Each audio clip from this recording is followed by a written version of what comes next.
জাতীয় দলে পেসার রুবেলের বিরুদ্ধে নারী নির্যাতনের মামলার পর রুবেল হ্যাপি ঘটনা এখন টক অব দ্য কান্ট্রিতে পরিণত হয়েছে। বাদী নাজনীন আক্তার হ্যাপি মামলার বিবরণে উল্লেখ করেন, বিয়ের প্রলোভন দেখিয়ে রুবেল তাকে জোরপূর্বক ধর্ষণ করে। এ খবরে আলোড়ন সৃষ্টি হয় গোটা দেশ জুড়ে। গণমাধ্যম কর্মীরা রুবেলের সঙ্গে যোগাযোগের চেষ্টা করেও ব্যর্থ হয়।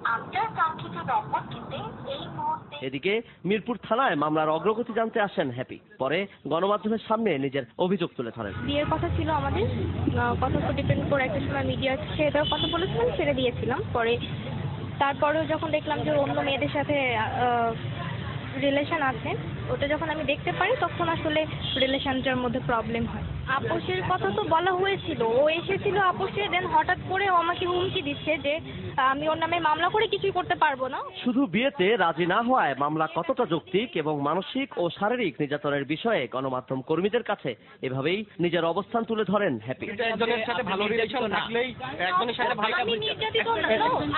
নির্যাতিত না হলে আমি কেন থানায় আসবো? আমি তো খারাপ কিছু চাই না। যদি ওর ভুল বুঝতে হবে। ও যদি ওর ভুল বুঝে বলে যে না, যেটা করেছে বিয়ের ব্যাপারে যদি ও এগোয়, ঠিক আছে, আমি এটাই চাই। আমি তো ওর কাছে আর কিছু চাই না। বিশ্বকাপ স্কোয়াডে ডাক পাওয়া এই পেসারের বিরুদ্ধে আইনি প্রক্রিয়ার ব্যাপারে কথা বলেন এই পুলিশ কর্মকর্তা। মামলা তো যেদিন হয়েছে সেই দিনই আদালতে চলে গিয়েছে।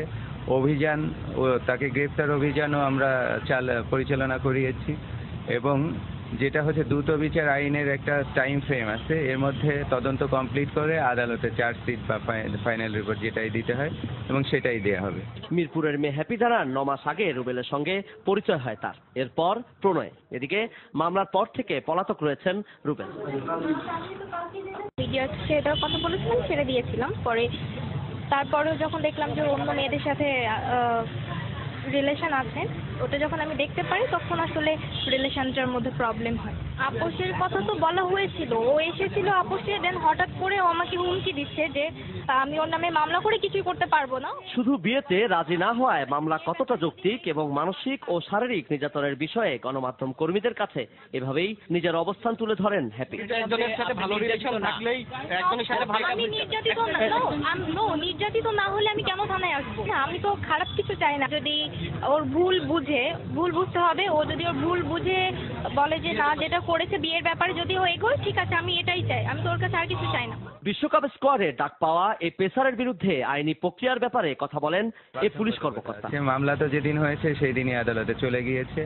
অভিযান ও তাকে গ্রেফতার অভিযানও আমরা পরিচালনা করিয়েছি এবং যেটা হচ্ছে দ্রুত বিচার আইনের একটা টাইম ফ্রেম আছে, এর মধ্যে তদন্ত কমপ্লিট করে আদালতে চার্জশিট বা ফাইনাল রিপোর্ট যেটাই দিতে হয় এবং সেটাই দেয়া হবে।